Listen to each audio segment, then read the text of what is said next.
Savoir trouver de l'eau en temps de sécheresse ou comment se constituer des réserves. Depuis quelques années, la ville de Troyes récupère les eaux pluviales pour l'arrosage des jardinières et le nettoyage des rues. Au centre technique municipal, construit en 2006, 4000 m² de toiture, dont 600 végétalisées, guident les eaux de pluie jusqu'à 3 cuves enterrées.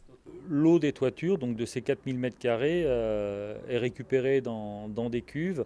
Le surplus est rejeté dans un bassin de rétention avant d'être au final rejeté dans une petite rivière.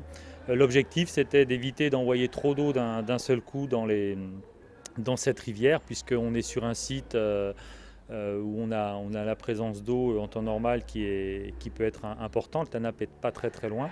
Les 3 cuves peuvent stocker jusqu'à 95 m3, de l'eau disponible à tout moment et qui avait été utilisée jusqu'à la dernière goutte cet été. Ces cuves étaient vides fin de semaine dernière, puisqu'il n'y avait pas plu depuis un temps relativement long. Là, durant le week-end, avec les précipitations, elles se sont bien sûr complètement remplies, puisqu'il faut globalement 30 mm d'eau pour arriver à remplir l'ensemble de ces cuves avec les toitures que nous avons ici. Et là, elles sont pleines et elles peuvent être de nouveau utilisées. Moins aléatoire, le deuxième point de puisage d'eau de la ville est situé place de la Libération.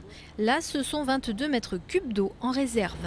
Nous avons un parking qui est construit comme l'ensemble des parkings souterrains sur Troyes, bien sûr. La nappe phréatique est environ à 5-6 mètres de profondeur et le parking est construit dans l'eau.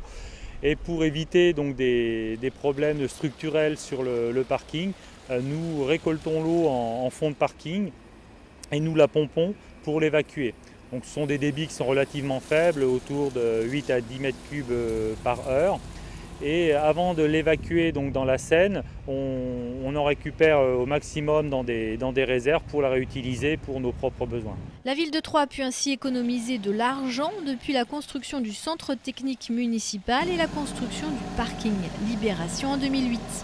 Ce sont en effet plus de 1500 m3 d'eau qui ont été utilisés pour l'arrosage, la fontainerie, le nettoyage des voies. En somme, une manne tombée du ciel.